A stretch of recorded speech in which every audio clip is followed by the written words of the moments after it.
It's another big day for Brussels as EU leaders hold their fourth video conference on the coronavirus outbreak. On the agenda, how and when to lift lockdowns and how to protect the bloc's economy. The French President Emmanuel Macron has called it a moment of truth.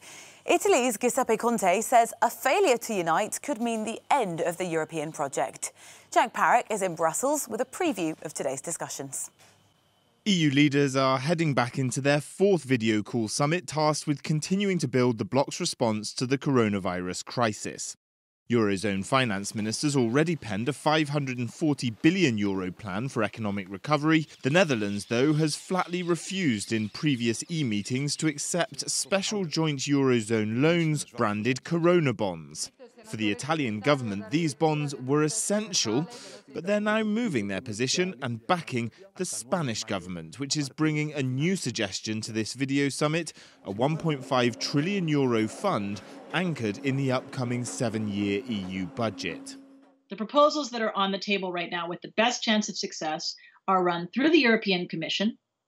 They involve some sort of loan rather than a grant, because a loan implies that the money will come back someday and isn't just a straight-up transfer payment. And finally, they mostly involve some way of getting the money from the markets rather than getting the money from the member states. Prior to the COVID-19 crisis, the EU's budget was under negotiation. Leaders will be discussing how far they're willing to adapt it in the post-pandemic period. Europe's economic powerhouse, the traditionally frugal Germany, is also signalling it's prepared to move further to support a European economic solution through what it's calling solidarity measures. In other countries, they are not discussing easing of measures at all, because they are still so much focused on the actual medical emergency and how to deal with that. So that, of course, also indicates that it's a bit difficult to indeed say, well, you know, it's the 1st of May or the middle of May, everybody now just go. EU Council President Charles Michel's job is to get leaders singing off the same hymn sheet to remove the questions surrounding EU unity. Jack Parrock, Euronews, Brussels. The Italian Prime Minister, Giuseppe Conte, is leading the charge for shared EU debt, telling senators on Tuesday he won't compromise on the issue. He summed up his position as either we all win or we all lose. Giorgio Orlandi reports for us from Rome. After what Prime Minister Conte said in the Senate on Tuesday, it seems clear that the Italian government is willing to reconsider very carefully the possibility to use the European Stability Mechanism bailout fund together with Spain and France. Prime Minister Conte said that Italy cannot ignore the fact that Spain has been fighting this battle within the EU together with Italy. And Conte said if Spain needs that money, well, the Italian government cannot oppose that. In other words, cannot veto any deal in that sense. What Italy does not want, though, is any conditions on the use of the ESM bailout fund. And that's also because one of the two main coalition partners, the Five Star Movement, is very much against that, for fears that in the long term the country would be asked to respect new fiscal rules by Brussels. Now, if a draft agreement is reached among EU leaders this week on the recovery fund, that's the other proposal that is being discussed, one of the main requests that has been put forward by the Italian government is that the funds would be made available as soon as possible.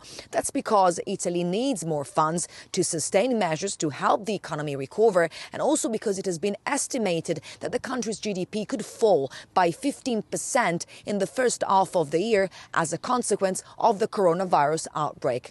Giorgio Orlandi for Euronews in Rome. Well, our correspondent Shona Murray is following the story from Dublin, and we can go and check in with her now. Morning, Shona. So we've heard already from Jack and a little bit there from Georgia about what's on the agenda, but we keep hearing of people warning that failing to get this right could ultimately lead to the breakdown of Europe or the European project. Why is that?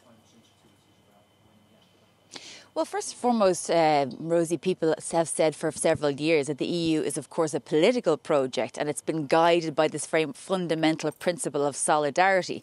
Yet, at a time of a global pandemic, when EU citizens are dying in their thousands and suffering in their millions, that level of solidarity has been largely absent, or at least insufficient, particularly on the issue of financing and economics, when it comes to supporting member states, particularly ones like Italy that are suffering the most and have weaker economies, particularly in supporting them and reviving their economies, and whether, of course, that every member state should share the burden. And that really has been quite unedifying for the past few months. And of course, we come to this sort of crossroads every now and again with Europe and whether or not this crisis is existential. People would say, well, the institutions are very strongly embedded. This is not going to lead to the fall or the breakup of the European Union. But if you look at the wider consequences, Rosie, particularly in countries like Italy, again, where you have a rise of Euroscepticism, where people may vote in Eurosceptic governments or send Eurosceptic MEPs to the European Parliament, of course, that could be incredibly damaging. So that's why there is a concern that if the EU doesn't get this right now, then the ramifications down the line, coming down the tracks, could be huge. And of course, undoubtedly, there is a concern as to whether this pandemic has belied the fact that solidarity hasn't existed at all. Shona, thank you very much for